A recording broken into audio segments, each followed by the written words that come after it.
I'm telling you. Mr. Murphy's here. Murphy and his friends. Let me see if I can find it here. All right. Good morning, Delia Harris. Just a little under the weather this morning, but we're glad you're okay. Good hair and good skin. What does that really even mean? The topic of privilege in Jamaica and what gives you access has resurfaced on social media based on an article written by our very own production manager, Sarah Manley, in an online blog called Pre, where she talks about her life growing up. Yes. Parents, grandparents, exposure to the sun. Yes. And they did not, Dark up yourself. Don't go and dark up yourself. Every night her hair would be well coiffed in the bun. And yes, because she it was has to be sent straight. off to her dad. She would come back burnt by the sun with her hair matted. Disheveled. It would be a real problem. It's a problem. So here goes the discussion coming to the fore again. We've always had a hair and skin obsession. That goes back to, they'll tell you it's from slavery. It's from slavery. And it was the separation between pitting light skin against dark skin, the Willie Lynch syndrome. So it's always, and that's our core. If you're lighter, you're brighter, you're nicer, and you're more, you're even more intelligent too. Can I ask you a question? Yes. I thought we were past here, because we're always working through it. But I thought we'd been making genuine strides. You don't find? I don't find with this bleaching phenomenon. So I'm thinking that we are, and it is a phenomenon, because we are taking a step backward. I could see like in my mother's day, because that is just maybe a generation or so from slavery or two, when they came, they were taught to think that, hey, listen, if you are a certain skin color and if you have pretty hair, then, hey, all doors will open for you. But bleaching, I find now, is a particularly contained cultural phenomenon. So you find it happening more in one segment of the society than you do in another, even though the mindset is still the same. It's the same. Because I've spoken to young people who say, if you're not brown and you get it, you can't get no girl, but now look for you. And right. So I guess I hear it happening and I see it happening at that level. But are we still at a place where your grandmother will tell you, say, if you don't marry, if you're dark skinned, you must look for a light skin? A light skin, yes, because you have to wash out the blood and you really have to balance it out.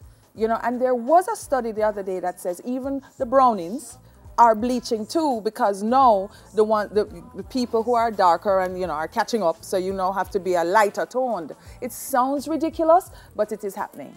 It sounds ridiculous. And I'm going to tell you, when I lived abroad and I had some job, wherever, and these people would go off on the weekends and so on, and most people in that office were Caucasian, and he said at that time, oh, I'm going wherever, like Barbados for the weekend, and when I come back I'm going to be as dark as Karen. You understand?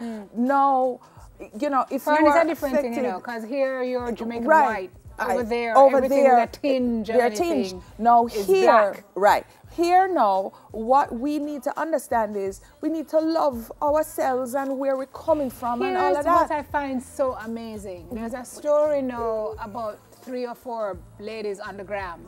Yeah. Who are amassing a wealth of followers. White girls pretending to be black, like they're braiding their hair and they're wearing darker makeup. And I'm like, okay, they're trying to be us. We're trying to be them. So because we're just not in tune with who we are and our legacy and what they're trying to put all kind of Botox and things to make things bigger here and there and whatever. And we are trying to do, and everybody shaped the same way on the road. And we're trying to do them. So at what point does it end? But you know why I think we've made progress? And maybe I'm naive, because I see a lot of people now, especially young people, returning to their roots in terms of their hair. I see banks saying, okay, braids are allowed, which is something that blew my mind, that you couldn't wear braids. In the banks. Yes. People yes, had a problem with natural hair. Some people still do, but you find for the most part, people are embracing because of the global global economy and the global world. So it starts to level out on a corporate level, but the mindsets are still the same. That's my point. That's my point. When you have, you know, say good high schools and good schools and so on, and when you hear the talks around it, oh, only a certain set of people can go there, or only a certain, you know, and then I really believe that because of some of the systems here, you know, it really concretizes that notion. But then I look at schools like Ardennes who have a natural hair club, and other schools that are looking to them to say, we want to start this too, which kind of reorients the thinking of the young ladies and the young men to realize that, you know what, this is your Black heritage and you should embrace it. Right, so what we need to do then is to be the change that we want to be. You know, start something. So whoever started that Ardennes, oh my God, it's like I lift my hat off. You know, and then other people, but you know, it is no, I said, because internet, and because of global changes and so on and social, and we are even more educated than we have been in a long time. This generation is probably the most educated, so we're more exposed. Yeah, which is probably a bad and a good thing. And a good thing, but we can take good things from it. The exposure that will bring about this awareness. And this whole Wakanda did well for us. Yeah, yeah. I put a lid on this by saying that if you have kids, parents, you need to monitor them and monitor their use of social, because what is being filtered through there can really mess up people's minds, and you don't know what is, you don't know whether you're going or you're coming, whether you're special, whether you're not, whether you. So you have to stick close to and monitor what your kids are doing, so you can help to shape their value system. Absolutely.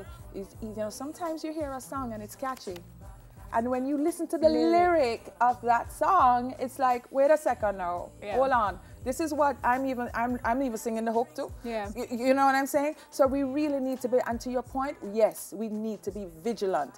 Boys, yes, but girls, yes, sir. Yeah. We're listening to music from India Arie, who is one that was always a proponent of her natural hair, her black skin. I Am Not My Hair is one of her songs, singing about her queenship and her black sheep and her heritage in this song. Girl, thank you for warming me that chair this morning. Oh, you're welcome, darling. Dal should be back next week, but Booker's got it. He's got it, man. That was it for Girl Talk this week. Thanks, Books. You're welcome. Free your mind. Just all on the shelf, go on and love yourself, 'cause everything's gonna